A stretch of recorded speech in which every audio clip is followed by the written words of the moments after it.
Di sebuah pantai terpencil yang dikelilingi tebing tinggi, seekor penyu betina besar bernama Nara merangkak perlahan pada malam hari. Dengan tubuhnya yang lelah setelah perjalanan berbulan-bulan, ia mencari tempat terbaik untuk menyimpan harapan hidup anak-anaknya. Setelah menemukan pasir yang lembut dan hangat, Nara menggali lubang menggunakan sirip belakangnya dengan sabar dan penuh cinta. Di dalam lubang itu, Nara meletakkan lebih dari 100 telur yang rapuh. Ia menutupnya kembali dengan pasir, meratakan permukaan agar tidak terlihat oleh pemangsa. Sebelum kembali ke laut, Nara memandang pantai itu seolah menyampaikan pesan. Hiduplah, anak-anakku.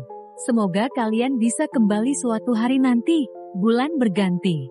Matahari menyengat pasir setiap siang, dan malam membawakan angin dingin.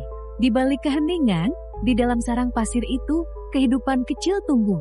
Di salah satu telur, seekor calon penyu bernama Lumo berkembang perlahan.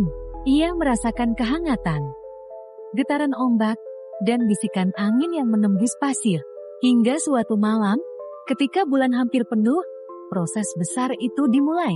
Cangkang telur mulai retak. Krak, krak, Lumo menggunakan paruh kecilnya untuk membuka cangkang. Ini adalah langkah pertama yang akan menentukan hidupnya.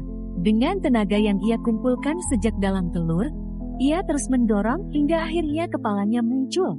Di sekelilingnya, telur-telur lain ikut bergerak. Puluhan saudara-saudaranya sedang menetas bersama. Setelah keluar, Lumo merasakan dunia luar untuk pertama kali dingin, gelap, dan luas. Namun perjalanan mereka belum selesai. Mereka masih berada 30 cm di bawah pasir. Secara alami, semua bayi penyu saling bekerja sama.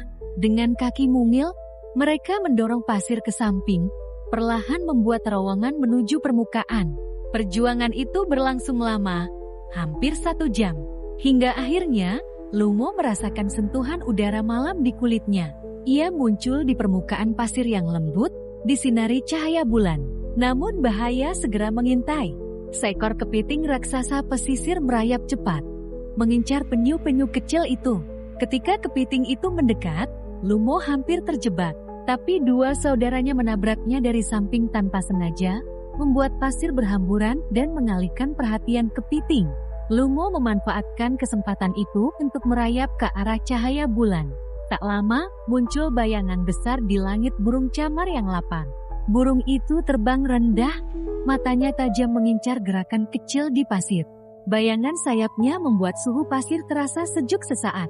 Ketika burung itu menukik, seluruh anak penyu merendahkan tubuh, diam tak bergerak. Jantung Lumo berdetak cepat.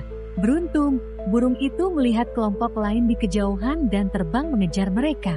Panas pasir, ancaman burung, dan rasa takut membuat perjalanan menuju laut terasa sangat jauh. Namun cahaya bulan yang memantul di permukaan air menjadi panduan alami para penyu. Lumo semakin dekat, tetapi di tengah perjalanan, ombak besar menerjang, menghapus jejak langkah mereka.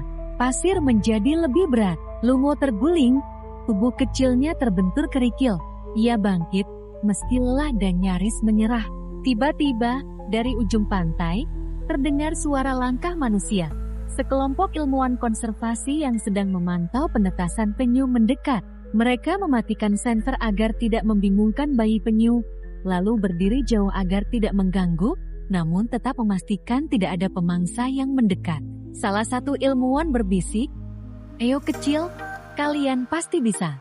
Lumo tidak mengerti kata-kata itu, tapi ia merasakan sebuah keberuntungan, sebuah perlindungan.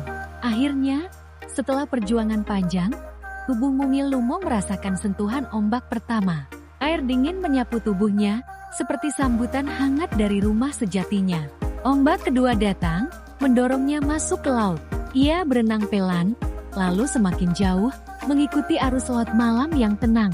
Di belakangnya, puluhan saudaranya mengikuti. Malam itu, di bawah sinar bulan, Lumo memulai kehidupan barunya, sebuah perjalanan panjang dan penuh bahaya. Namun dimulai dengan keberanian kecil untuk mencapai laut yang menjadi takdir semua penyu. Dan suatu hari nanti, jika takdir membawanya kembali dewasa, ia akan kembali ke pantai yang sama untuk mengulang siklus kehidupan yang penuh keajaiban itu.